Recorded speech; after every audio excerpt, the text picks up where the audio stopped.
faut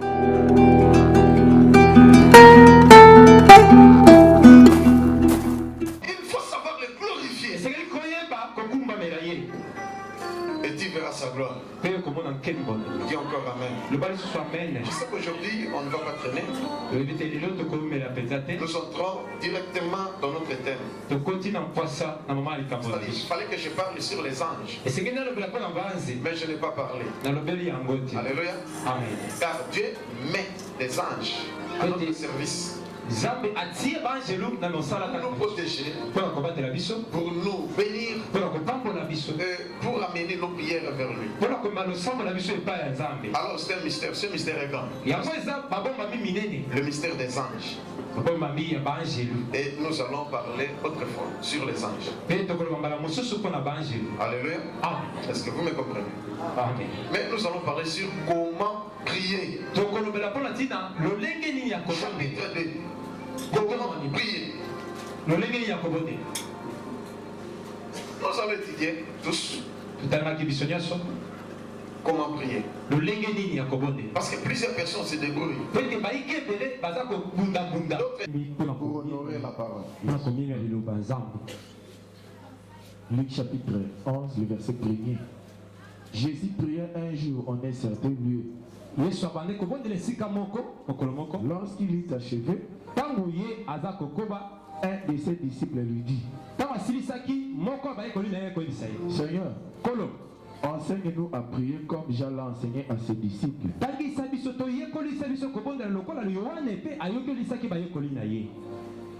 Loba, Amen. Amen.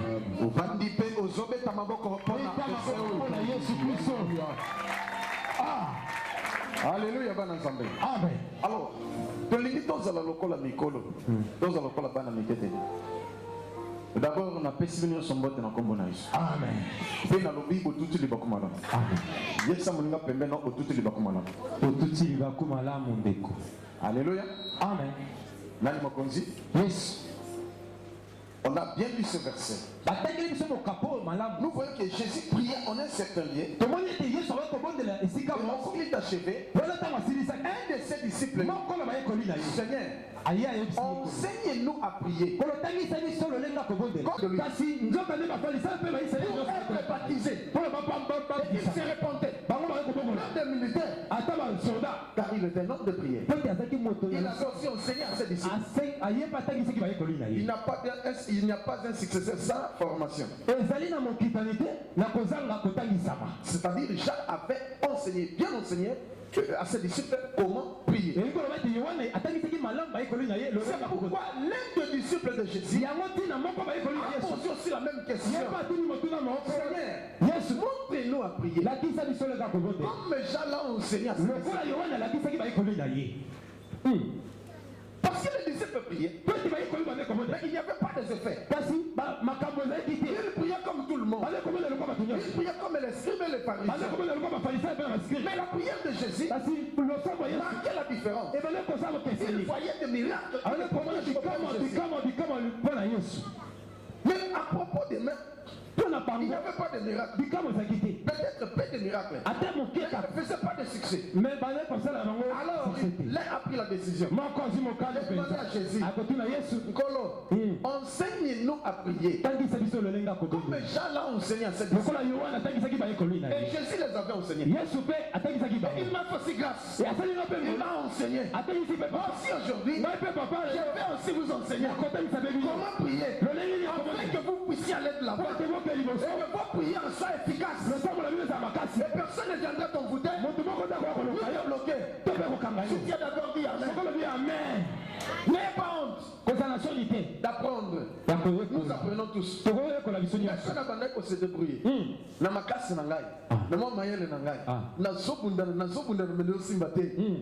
Alléluia. Amen. Namba pasi na ngai. Nango belela yo. Molimo mosantu ya kosunga Yawe. Solo papa yo bomwani tezambo yo. Sunga papa. Alléluia. Amen. Les longs zambo sunga yo. Amen. Tout l'en bien. N'ayez pas honte. Mais Sois un disciple accompli. Un disciple de Christ qui a suivi la formation du leader de fin. Et cet enseignement est très capital, il ne faut pas le négliger. Tango batuni motuna wana alobi nkolo lakisa biso ndenge kosambela ndenge Jean Baptiste alakise pa na bayekoli na ye. Est-ce que Jésus avait refusé? Il n'avait pas refusé. Il les avait enseignés. Et moi aussi à mon tour, m'a donné de l'ordre de vous enseigner aussi. Amen. Prenez vos bics et vos agendas pour écrire. Matthieu chapitre 6, verset 9 à 13. Oyo kasiko prière yango oyo Yesu alakisaki bango eza résumé. Yesu alakisi ngai mobimba na yango ndenge talaki. Alléluia. Amen. Donc la Bible c'est le résumé. Biblia yango ezali moboko ya kokangama. Mais du moins il y a l'intégralité du message. À propos de la prière. Aujourd'hui je vais vous enseigner. Matthieu chapitre 6 le verset 9 à 13. Voici donc comment vous devez prier. Notre Père qui es aux cieux, donne-nous aujourd'hui notre pain quotidien. Pardonne-nous nos offenses, comme nous aussi nous pardonnons à ceux qui nous ont offensés. Ne nous induis pas en tentation, mais délivre-nous du malin. Car c'est à toi qu'appartient dans tous les siècles les règnes, la puissance et la gloire. Amen. Est-ce qu'on peut acclamer pour cette prière?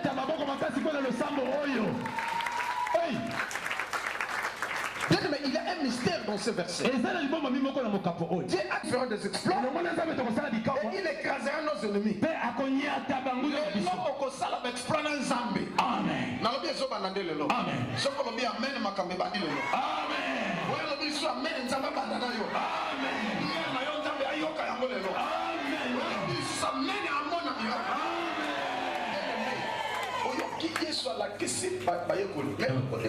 Après.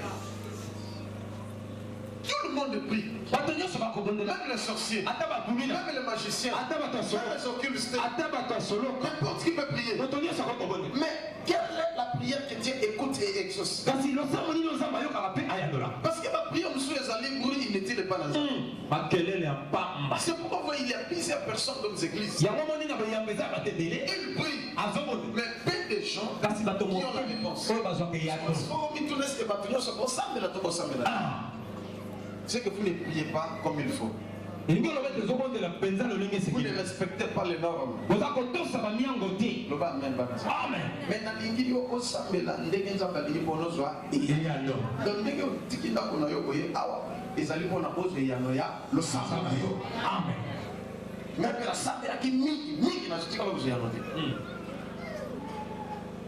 mais quand Jésus m'est apparu, voilà il m'a enseigné sur la prière.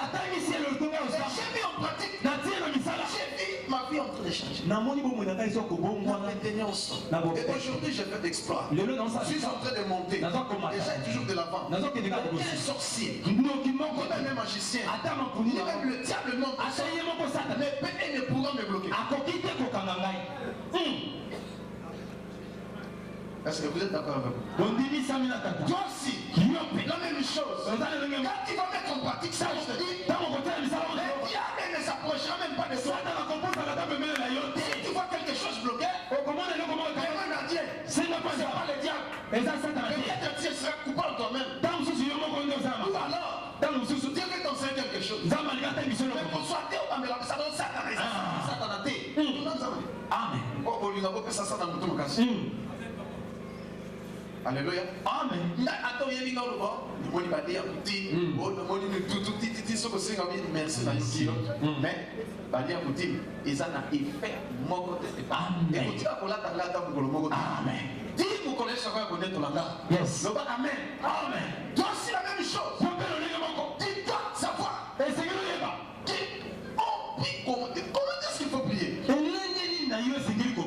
dois savoir que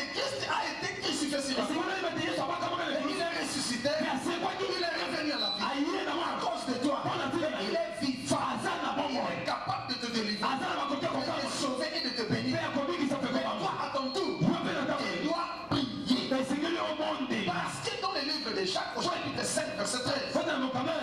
Lui-même nous a enseigné. Il nous a montré la voie par excellence. Qu'est-ce qu'il a dit? Quelqu'un parmi vous est-il dans la souffrance? Qu'il prie. Parce que la prière peut ouvrir des portes. La prière peut te guérir. La prière peut tout faire. Dieu peut satisfaire à tous vos besoins.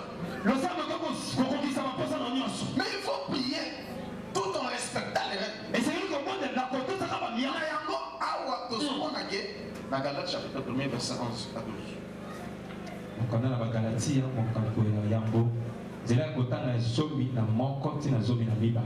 Galates chapitre 1 verset 11 à 12. Je vous déclare, frères, que l'évangile qui a été annoncé par moi n'est pas de l'homme.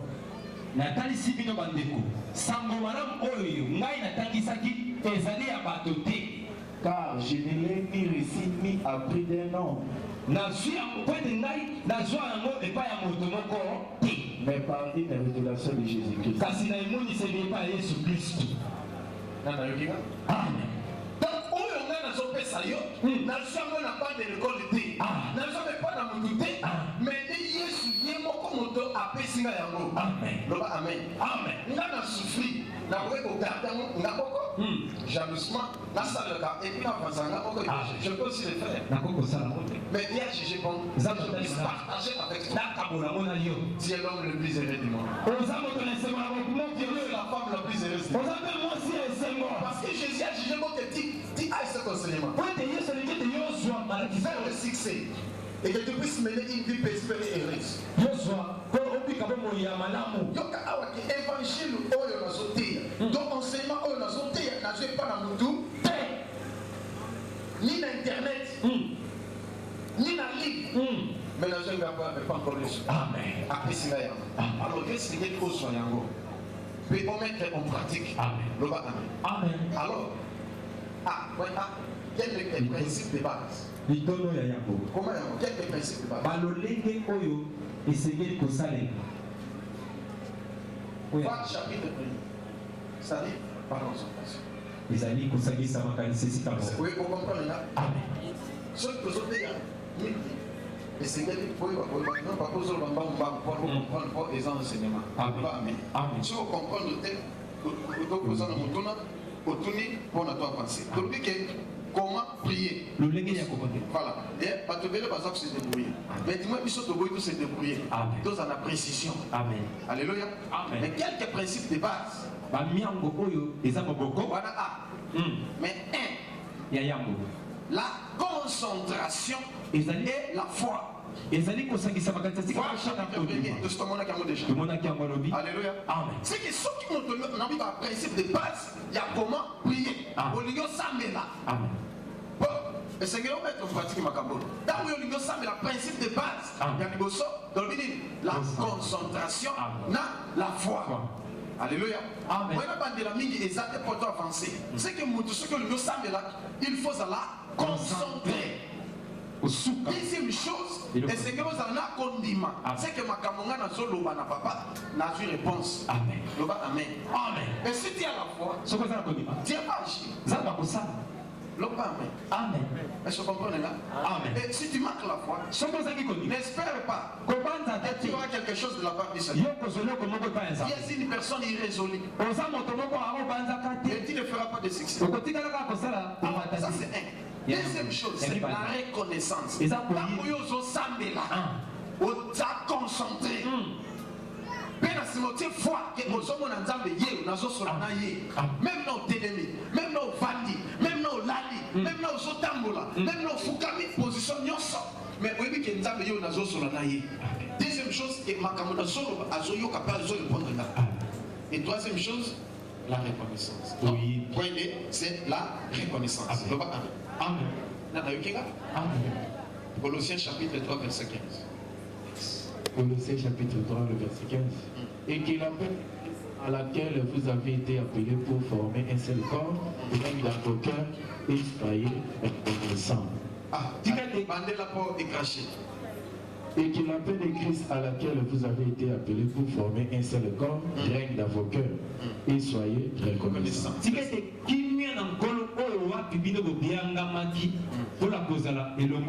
ezala kati na bino pe bozala na boyebi na yango.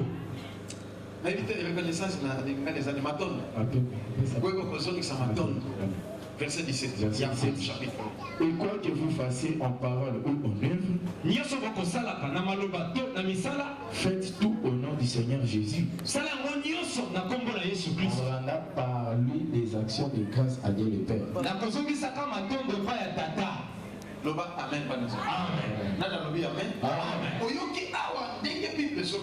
Amen. Que Nzambe alingi reconnaissance. Que a protégé yo tout au long de la journée. Au tout à temps de côté. On y t'a fait tant de côté. À ta porte fini même. Mais dis-moi aux vivants avant. Tant où yo ensemble on s'est concentré. Et puis on tient qu'on dit. Mais la chose c'est que soyez reconnaissants. La reconnaissance même en parole, même en œuvre. C'est ce que Dieu veut de nous. Il y a un papa, merci. On peut permettre qu'on y a pas de solo là. Plusieurs personnes vont dans la baba. Et que tu as là. Yes. Alléluia. Amen. Il y a plusieurs personnes dans les boîtes de nuit, dans les bars. Dans les terrasses. Dans les milieux impies. Et si comme il n'ont même pas eu le temps de parler avec Dieu. Mais toi, tu as quand même eu le temps de parler avec nous. Mais roi des rois. Le Seigneur des seigneurs. Le créateur du ciel et de la terre. C'est lui qui est plus qu'Obama. C'est lui qui est plus que Kabila. C'est lui qui est plus que Sarkozy. C'est lui qui est plus que Mais tu as eu quand même l'accès de parler avec nous. Attends, le Christ merci. Est-ce que vous comprenez? D'abord, tu peux s'y verser. Nous avons dit que Dieu appelle le Christ à laquelle vous êtes appelés. Rien dans vos cœurs. Et soyez reconnaissants. En parole, même en œuvre. Donc, qu'on peut ça dans merci. Même en parole, même en chantant. Yes. Matundo mingi kolo. Matundo mingi. Matundo mingi kolo. Yes, matundo mingi. Oh, asante sana Bwana. Asante sana. Asante sana Bwana Yesu. Asante sana. Mobaki kwa koko yembele même nana no yembo koko misende tout au yembo. Et il a plusieurs cantiques. Merci pour la monio, merci pour ton coutan. Là, nos singiti. Et nous, côté nos OPC, merci parce que tu as eu quand même l'accès. Et je parle avec Dieu. Auparavant, ça n'était pas ainsi. Si tu pêches, si tu as besoin de parler avec Dieu, il faut un intermédiaire. Par le sacrificateur. Toi, tu parles au sacrificateur. Et le sacrificateur va parler à plein de gens. Il y en a d'autres sur la nasa. Amen. Donc, vous avez la droite. Donc, vous avez une notion. Vous avez la carte. Vous avez votre la cananga. Vous avez des signes. Vous avez la sur la nasa. Piloté. Mais aujourd'hui, quand même, tiens l'accès. Le nom Dieu a donné beaucoup. Et parle avec lui, même dans ta chambre. Il y a combien de gens même dans l'église. Et même dans l'avion. Même dans le bateau. Et même au cours de la route. Tu peux parler avec Dieu. Mais avant tout, avant de demander. Il y a moi, Senga. Asante sana Bwana. Asante sana. Asante sana Bwana Yesu. Asante sana. Voilà, tu as pas eu oui, papa, merci. Parce que là, j'ai quand même accès à la solanayo. Merci de moi, Yabinga. Papa, attends ma somonaka. Attends ma sotonaka. Attends race naga. Attends catégorie naga. Na qui toko na toma benanga. Et on limite na solanayo. On limite mon yokanga. Papa, pesanga lito inanoba. Papa, la commission de papa, merci. Merci, papa. On a essayé de temps, on a essayé de caliboso nayo.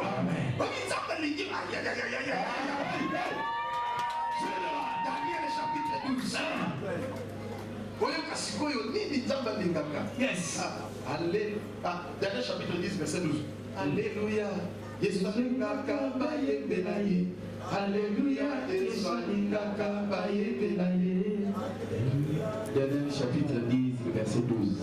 Il me dit, Daniel, ne crains rien. Car dans le premier jour où tu as eu en cœur de comprendre, et de t'humilier devant ton Dieu. Tes paroles ont été entendues. Et c'est à cause de tes paroles que je viens.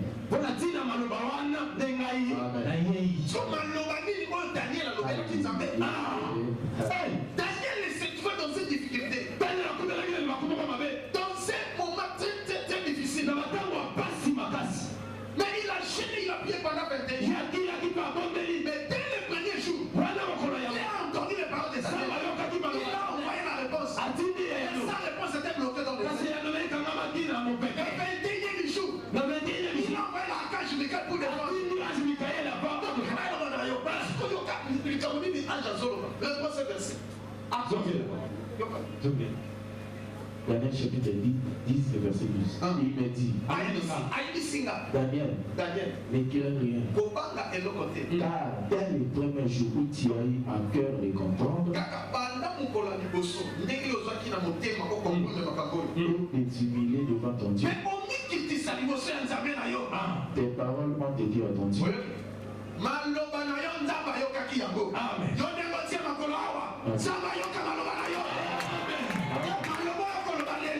Avec concentration, avec la foi, avec reconnaissance par les armées.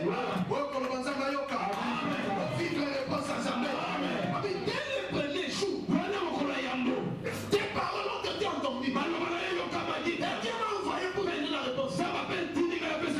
Pour ce moment, le bateau va être une technique de consommer. Bateau va Daniel. Donc, il faut avec concentration. Amen. Yes. Malobani Daniel Bandolo de l'ensemble. Hey, pour des commandes la moko. Continue. Et c'est à cause de tes paroles que je viens. À cause de tes paroles que je viens.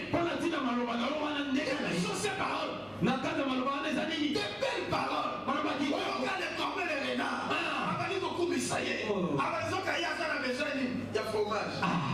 Alléluia. Amen. Mais puis nous voyons, il était beaucoup de ça. Il y a beaucoup de choses, mais ce que ça ne pas sur le coup, ça nous comprend peut-être. Ah, on prend un gagne. Les gens, ça dit qu'on gagne là. Mais Dieu, c'est le moment où on gagne. Il nous voit qu'on tape la phrase beaucoup de ça. Moi, c'est là, il y a beaucoup de ça. Hey, général. Alléluia. Amen. On va apprécier mais on va adorer parce que vous adorez les femmes. Vous les adorez Dieu. Au sol du cap, telle parole de Dieu. Au coup, il s'attend que mon bal est dans ton peu moins si là. Sauf que là, le pas d'accord pour ça n'a dit aïe. Alléluia. Amen. Et quand on va former là comme ça jamais. Oh papa nanga, ce qui ont été, nous a souverain. Parce que parce que nous avons souverain dans notre île. Mais ça n'a pas limité. Mais ils ont été souverains il y a un monde entier.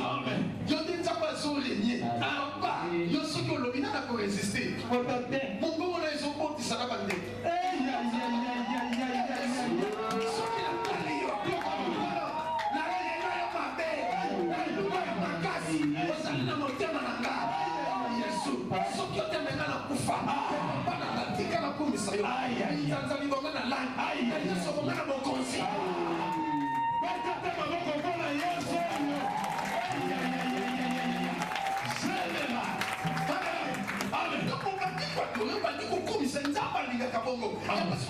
À cause de tes paroles que je viens. Et dès le premier jour, tes paroles ont été entendues. Qui veut que ces paroles soient entendues dans le ciel? Lève ta main. Dieu vous bénisse. Cherche les former sous l'inspiration divine. De belles paroles. Il peut parler avec eux. Mais il y a quelque chose où il y a le soldat. Ça peut s'arrêter.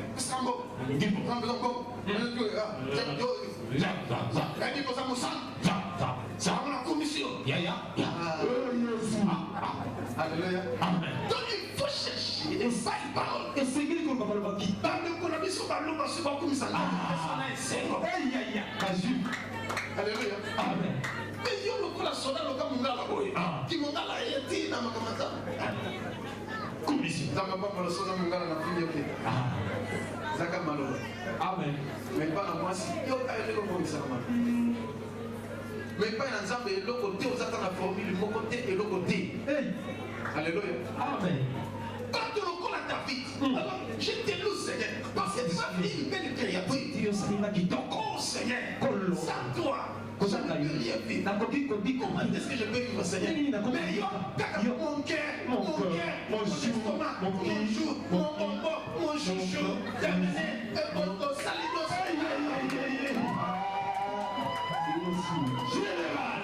Mais pas une ensemble, mon cœur est saté. Mon cœur n'est pas dans ensemble. Mon cœur. Oh mon Dieu. Dieu puissant. Dieu la puissance. Oh Seigneur.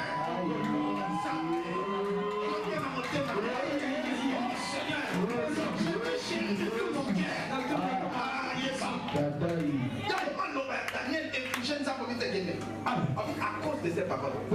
Quel génie. Les lots. Mon coloba maloba, que vous comprenez les gens maïs sur la. Amen. Kaka les lots payés. Amen. Amen. Oh, on a connu la tête. Maloba na, et ça va être school. Dala bien pas tout maloba mingi bongo baza beso. Oza lokolo mami watani mami.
C'est ça, papa. Oh, c'est que ça monte dans ensemble de c'est pourquoi tu souffres. Donc évitez ça. C'est la position moi comme on ne suit pas Dieu à la fois. Tu vas perdre Dieu. Mais Satan va te récupérer.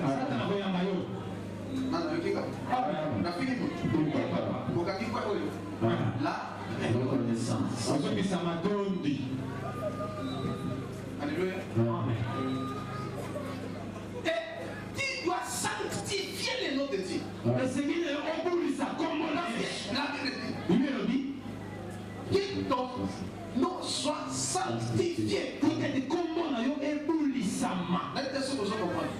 Donc, maloba wana ya Yesu nyonso alobaki na bapotre eza résumé.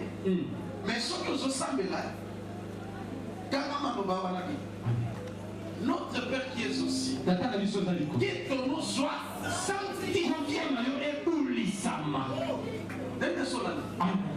Il est saint, saint et saint, dans tous les jours et nuits. Il est saint, saint et saint, dans tous les jours et nuits. Il est saint, saint et saint. Un jour, Dieu a envoyé ses anges pour me prendre. Pour lui adorer. Et quand nous sommes arrivés, j'ai vu quelqu'un assis sur son corps. Son nom était Jésus. Il est entouré par 24 veillards. Il est vivant. Le troisième senti, c'est une multitude d'anges. Et je me retrouvais encore là. J'étais ensemble avec les anges. Il était venu me prendre. Et derrière moi, une autre senti. Et ainsi de suite. Il y avait des milliers d'anges. Et on a commencé à chanter et adorer. Mais, dans tout cela, j'ai retenu quelques cantiques. Il est saint, saint et saint, dans tous les jours et nuits. Il est saint, saint et saint, dans tous les jours et nuits. Vous allez tomber mon gars, dans tout et dans vos. Vous allez tomber. Oh, mais ça c'est mon côté. Vous allez tomber mon gars, dans tout et dans vos. Vous allez tomber mon gars, dans tout et dans vos. Il est saint, saint et saint, dans tous les jours et nuits. Il est saint, saint et saint. Même les anges, on chantait ensemble. Je n'ai pas vu le soleil. Je n'ai pas vu la lune. Ni même les étoiles. Mais sa face nous éclairait tous. Il y avait la lumière. Il n'y avait pas la chaleur. Ni même le Alléluia. Amen. Bien que tu fasses comme ça sur la Turquie. Mais pour nous, tu s'appelles, tu adorer, il y a Kofukama. Mondazo to Gazate. Moulungi Zate, Nizale Zate, Mali les Zate, nos amis sont tout bien. Mon pas s'appelle Kosonga et Zate. J'ai oublié même que je suis ici. Mais arrivé à 3h40. Non, c'était 3h30. Un jour, à ma droite, à Betingabo. Nathalie, à Ebismabi, Tozonga, Todetiko Ponga et Koki. Laisse-moi de à Tiki Bengai. N'a pas dit ce 15 minutes après, c'est comme à 3h45. On était les Koki. Avant 4h, il faut que nous sommes dans Alléluia. Amen. Merci.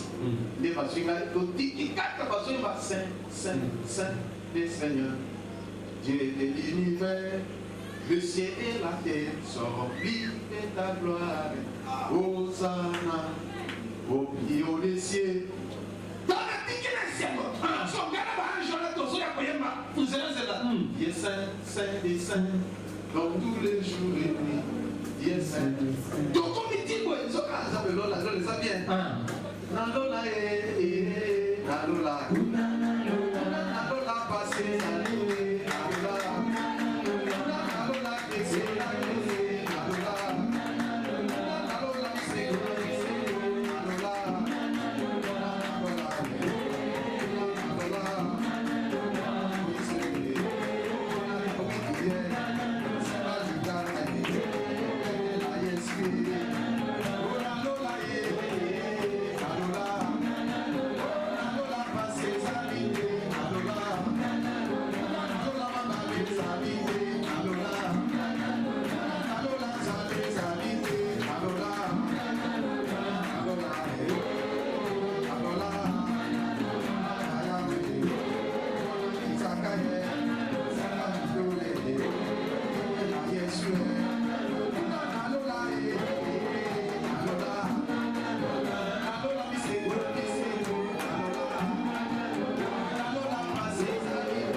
Il doit sanctifier son nom. Oui, après c'est la personne qui s'appelle Apocalypse chapitre 4 verset 8.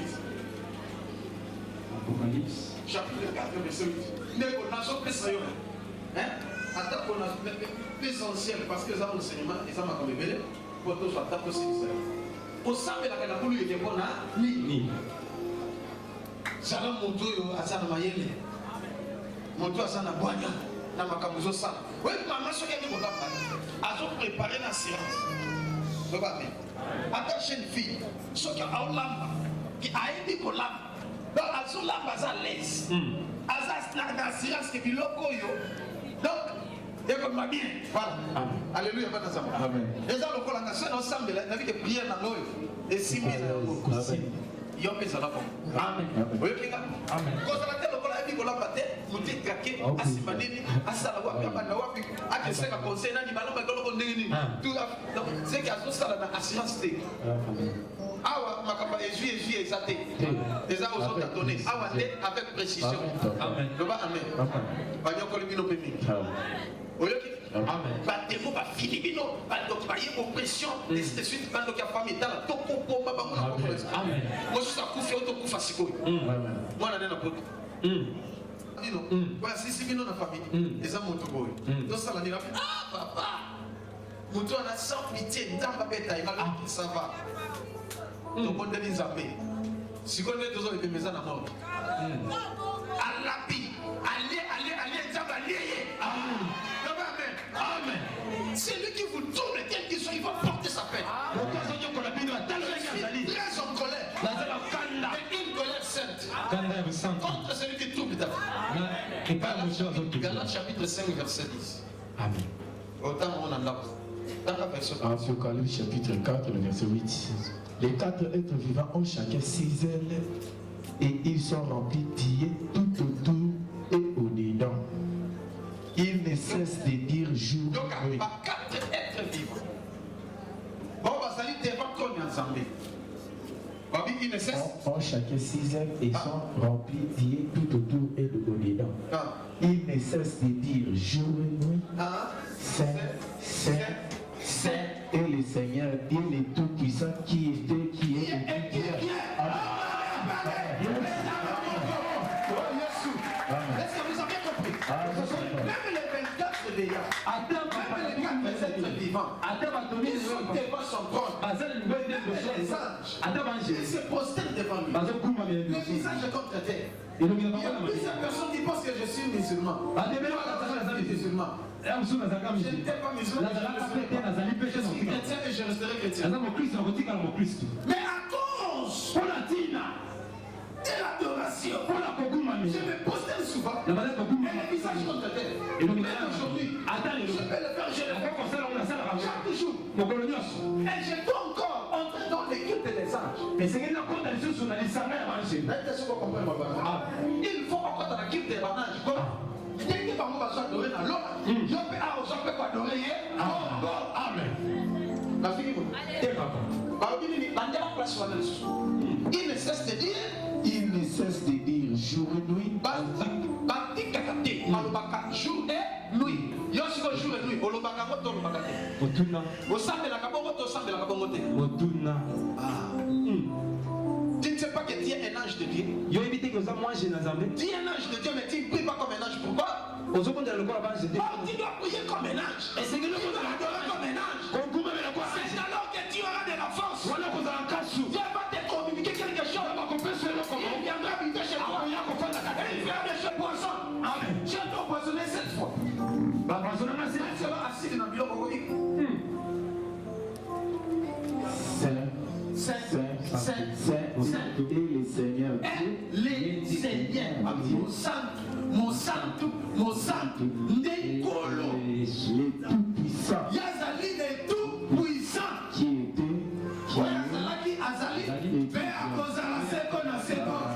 Oh, Zametika na Doreyo. Ikana ya Sayoko Nanga. Bolingo na yo, Eleki Monene. Na yemeli yo, Kolo na Buya. Ozali Zambe, Josué a promis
Ce sont les cassicoles.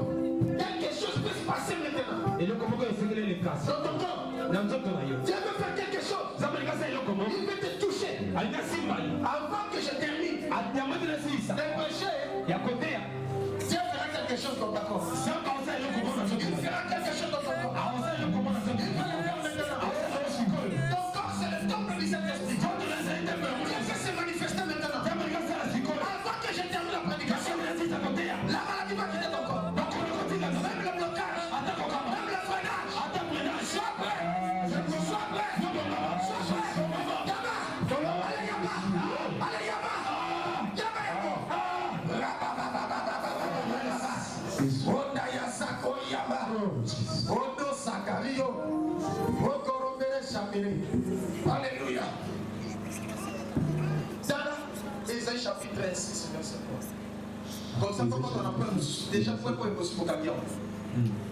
Que ton nom soit sanctifié. Ésaïe chapitre 6, verset 3. Il cria l'un à l'autre et disait Saint, Saint, Saint est l'Éternel des armées. Toute la terre est pleine de sa gloire.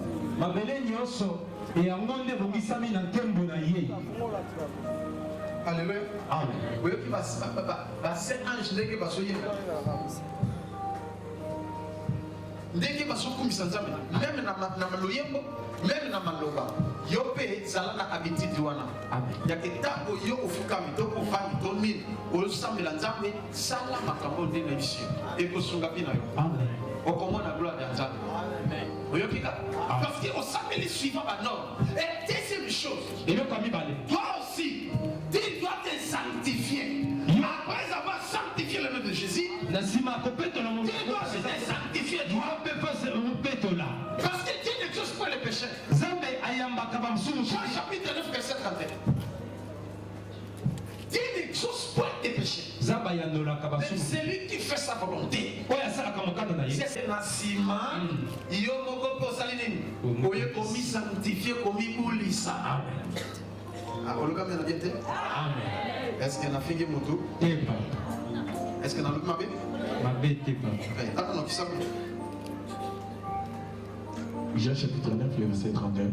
Nous savons que Dieu n'exauce pas les pécheurs. Mais si quelqu'un l'honore et fait sa volonté, c'est celui-là qui l'exauce.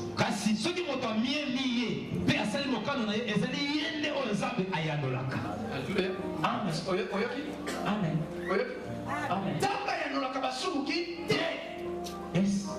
Chapitre 59, verset 1 à 3. Et alors il dit, non, la main de l'Éternel n'est pas trop courte pour sauver. Ils sont le rétrodire pour entendre. Mais ce sont vos péchés. Qui mettent une séparation entre vous et votre Dieu. Ce sont vos crimes qui lui empêchent de vous écouter. Il suffit seulement de chercher le demande de te sanctifier. De purifier. De confesser tes péchés.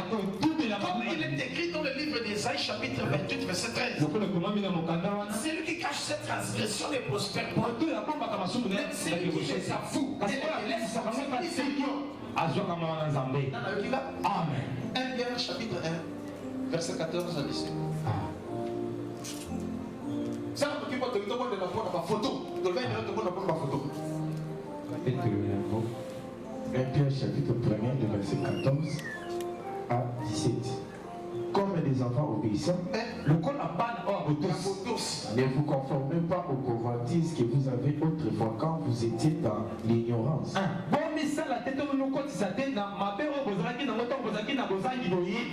Mais puisque c'est lui qui vous a appelé est saint, vous aussi soyez saints dans toute votre conduite.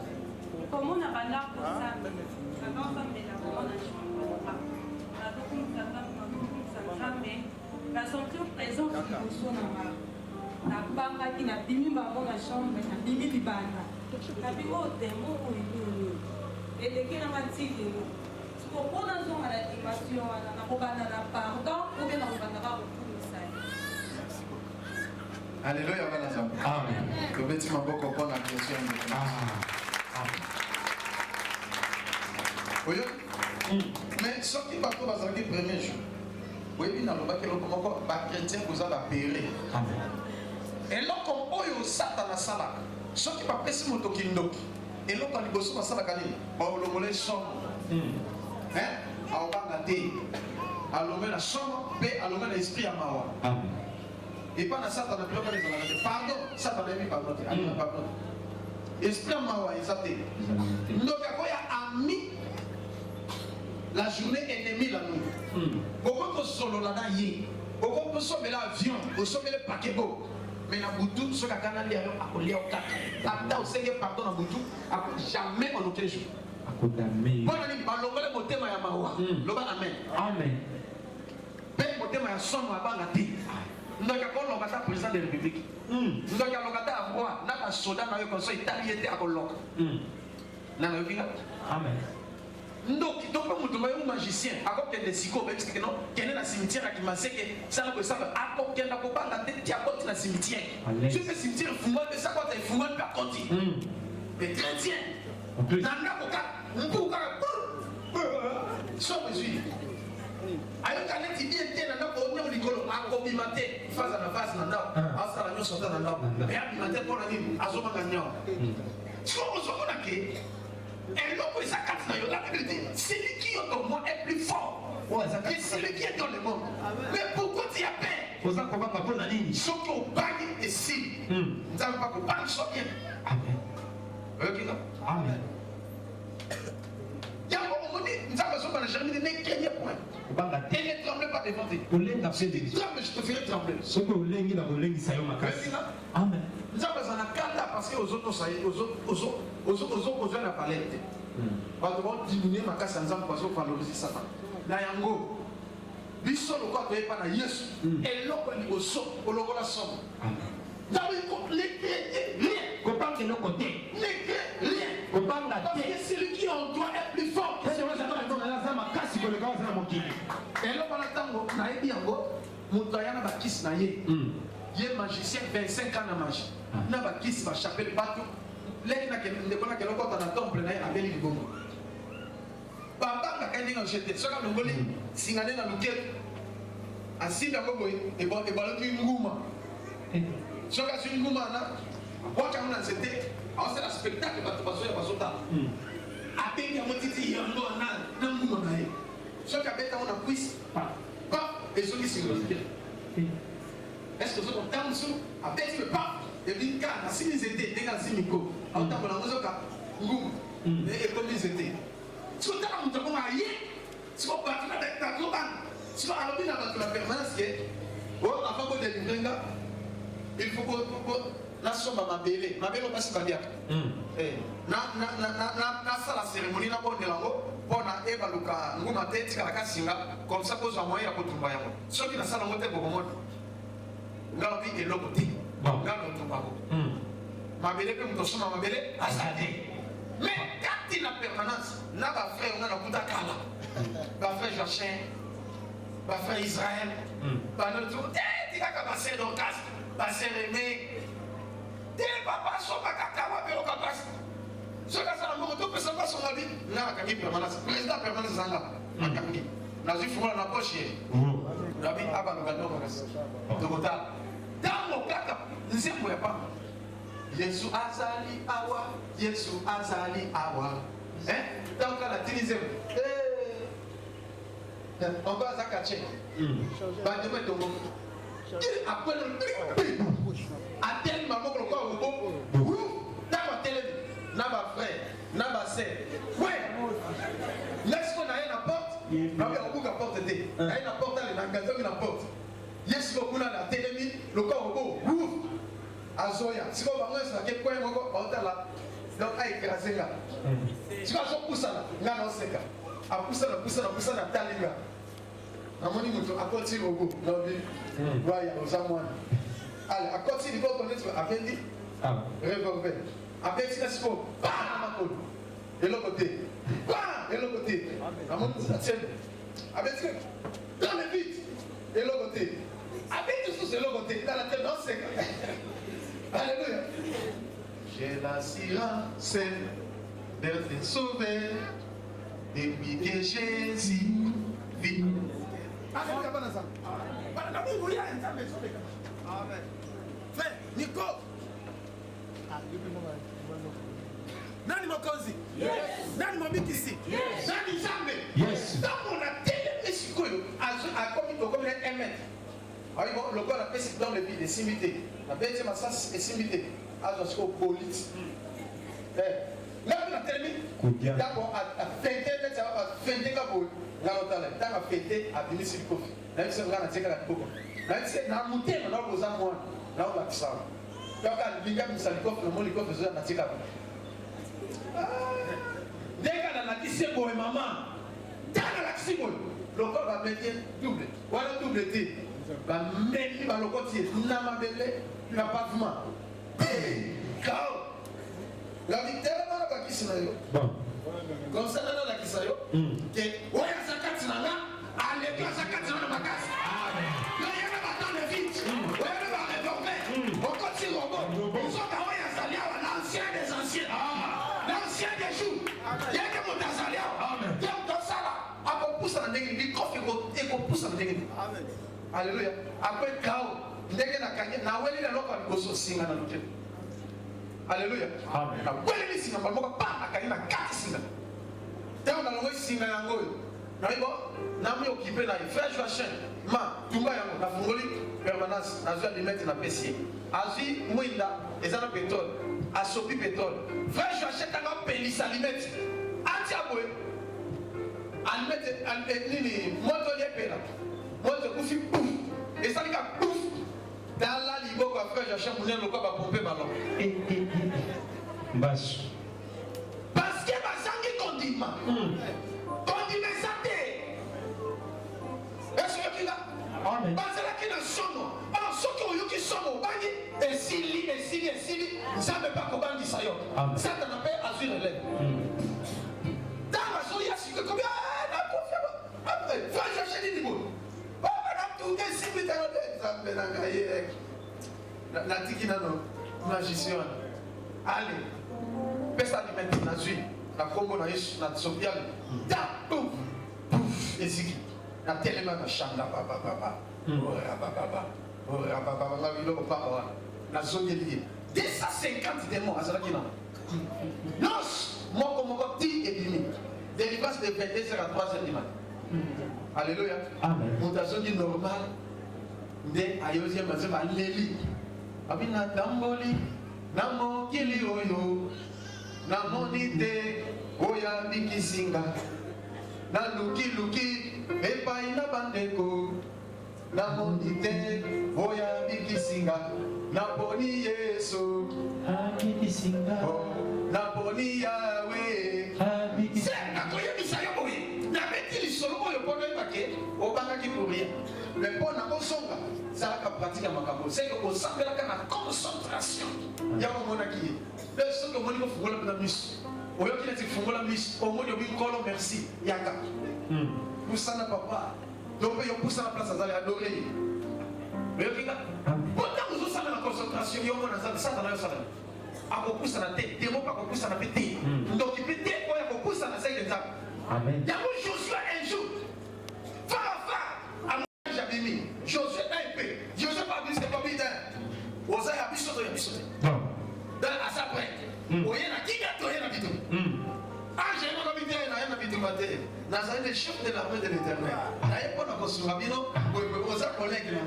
Amen. Yes. Babanga teza masala yo. Amen. Amen. Jamu na sana c'est qu'on a casse moto.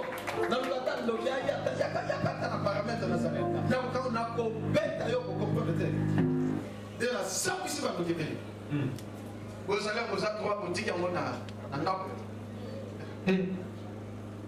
Fala beta ko meka tam. Ata mi ko na zote ya ko meka. Na ko sauter la place aux alliés. Vous comprenez té. Et bandi. Bena la ki na ko na Yesu.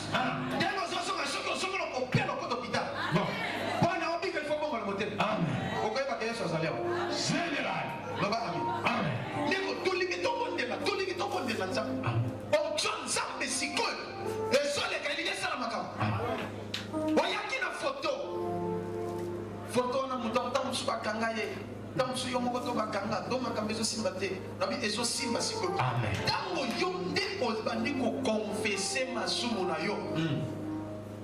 Parce que dans Néhémie chapitre 1 verset 1 à 11, Jérusalem est chaos par terre. Qu'est-ce que Néhémie a fait? Avant de demander à Dieu, il a d'abord commencé à confesser ses propres péchés, les péchés de sa nation, les péchés de sa maison, et ainsi de suite. Après, mais je suis contre des serviteurs qui prêchent même à la télévision ou à la radio en disant ceci: on ne peut pas venir demander pardon à l'église. C'est une abomination. Ne les croyez pas, ce sont des hérésies. Mais dans Luc chapitre 18 verset 9, Yesu alobi nini? Alobi des personnes qui ont savé dans la tombe. Mon corps pharisien, mon corps biblique. Mon foot si pas mon damassou. Mais pharisien il est mon sang. Tant comme la tombe. Oh il y a pharisien à quoi qu'on sait la table libre. Ami au Seigneur. Tu sais que moi je suis saint. Je jeûne 2 fois par semaine. Et je donne ma dîme mes offrandes. Je ne suis pas comme ce public. Je suis un homme excellent. Il a commencé à condamner les autres. Mais le public, qu'est-ce qu'il a fait? Oh Seigneur, je ne suis pas digne d'élever mes yeux. Je me rabaisse devant toi, Seigneur. Et je demande pardon. Pardonne-moi. Ma conduite est mauvaise. Aide-moi, Seigneur. Mais le public a été justifié. Mais les pharisiens, ça va y être.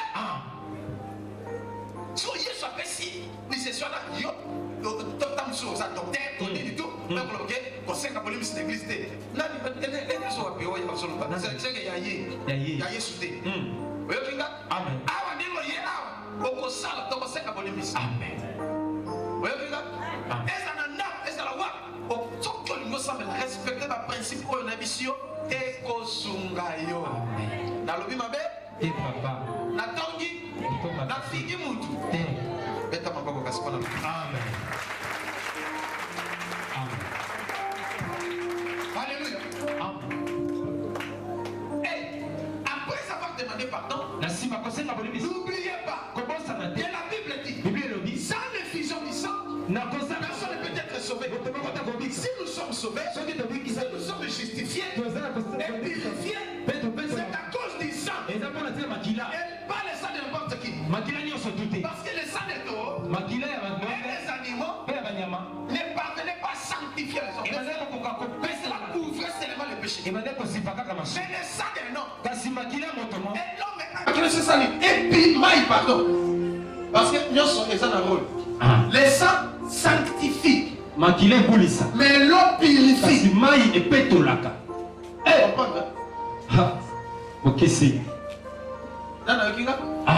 Parce qu'auparavant, si quelqu'un péchait, il doit se laver avec de l'eau. Et deuxième chose, il doit prendre son agneau et il va chez un sacrificateur. On égorge l'agneau. Et on fait par le sang des sacrifices et des cérémonies avec le sang. C'est-à-dire l'eau et le sang. Mais maintenant on ne peut pas égorger l'agneau. Mais on doit seulement demander l'eau et le sang qui étaient sortis dans le corps de Jésus. Tous sont d'accord. Et l'eau et le sang. Au Seigneur Makila est purifié. Mais au Seigneur Makila est purifié. Mais au Seigneur Makila est sanctifié. Amen. Vous savez il faut faire un molimo santo. Amen. Parce que le Saint-Esprit va te guider. Il va te révéler. Comment est-ce que tu peux prier? Comment est-ce que tu peux demander? Il va te pousser à mieux prier. Romains chapitre 8 verset 26. Dans ce qui s'arrête.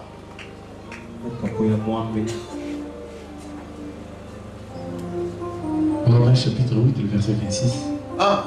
De même aussi l'Esprit nous aide dans notre faiblesse.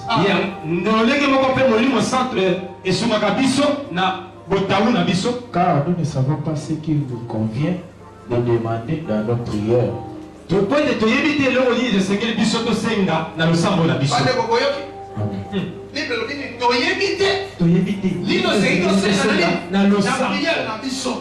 Vous priez, mais vous priez mal. Vous priez, vous ne recevez pas parce que vous priez mal. Il faut demander le Saint-Esprit. Parce que le Saint-Esprit va te révéler. Il va t'instruire. Comment est-ce que tu peux prier? Qu'est-ce que tu peux demander? Qu'est-ce que tu ne peux pas demander? Oui. Mais l'Esprit lui-même intercède par des soupirs inexprimables. Il y a autant que vous le Saint-Esprit. Le Saint-Esprit et va intercéder dans les Amen. Il y a une minute ou 2 minutes. On comprend que c'est 1 heure de temps. On comprend que c'est 2 heures de temps. On comprend que la prière non soit nos salis. Amen. Mais si vous savez le contraire, aux âmes tantôt plus tôt. Aux autres tâtonner, fais confiant. Oh, essuie. Puisqu'on avec précision. Ah, voilà. Précision et que essuie. Essuie. Amen. Amen. Amen. Nana yokinga. Nana sakuna mama titi. Et tano boko bipa fatita sa. Dozobenga esikoyo. Dozobenga mama titi. Nzamba sala abima. Demandez-lui. Mais comment Yesu? Maman Titi. Place aux alliés. Zambazana Bosenga na yo. Na comment Yesu? Na muka place aux alliés. Yaka na comment Yesu?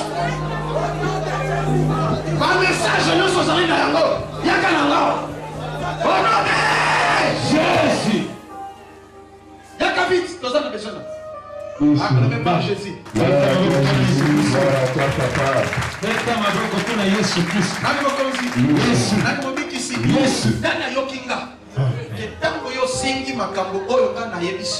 Na pete nyonso nzamba koyoka yo nzamba koyanula yo sans problème sans quoi. Amen.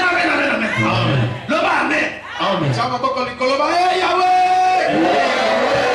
Gai mwana na yo. Na pusane pai na yo. Na yeko senge pai na yo. Otoni sanga na muya na yo. Oli mona mosantu. Etona na zoto na nga.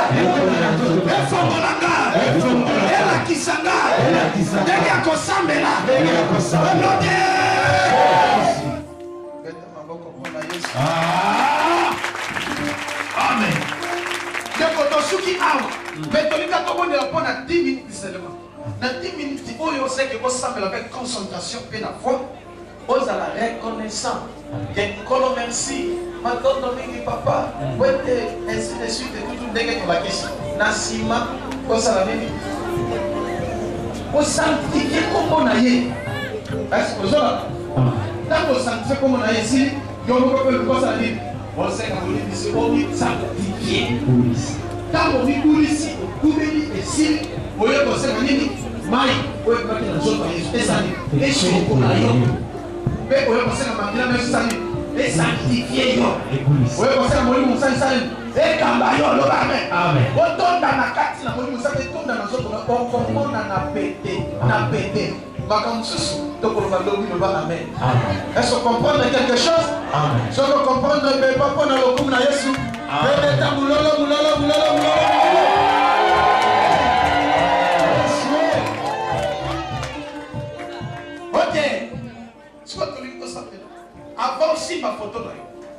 Avant si ma photo ya chéri na yo. To ya nani, to ya mwana, to ya nani. Esengelo sambela ndenge tolobi awa. Ngana kotinda sujet te. Yo moko za na sujet. Ndeka tolobi awa. Ndo lingo sambela sikoyo. Tamba ndeko bazoti na nzeko. Bien oyaki ko prier. Tozo bakisa comment prier. La concentration. Parce que ngana banoti na ba sujet, la ko déconcentrer. Mais la concentration. Au fan de ce qu'on peut se dire, c'est ma personne, moi, qui est embêtée, la zone sur le nom d'embêtée. Mais malheureusement, la zone, il faut y avoir un paix à soi, voilà, on sait déjà froid.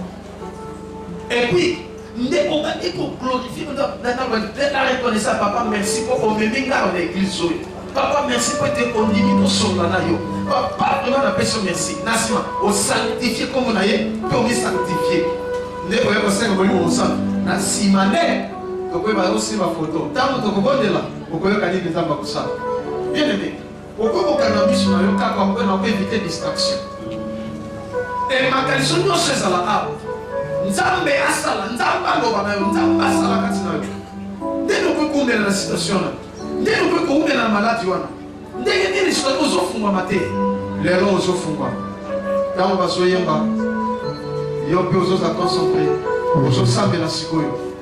Ozosambela sikoyo. Ozozala concentré. Monake nzambe yo nazosolo na ye. Monake oh Yesu.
Voilà.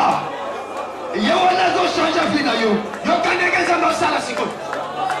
Yewana zo fungo la yo. Emani. Yewana zo fungo la yo. Nangale toucher. Yewana zo fungo la yo. Emani. Yewana zo sekisa yo. Alléluia. Ozo chercher ko seka. Ozo yebeteni nezo sekisa yo. Amiso Yesu zo kufa. Misusu makolezo réalisé. Voilà. Voilà. Ebani. Yamba yango wana. Onso esema. Yamba yango wana. Yamba yango wana. Baba ya prophétie. Yamba yango wana. Les téléphones c'est encore ta main. Yamba yango wana. Il te visite maintenant. Onso parola. Yewana visite yo sikoyo. Onso de puissance.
Le Saint-Esprit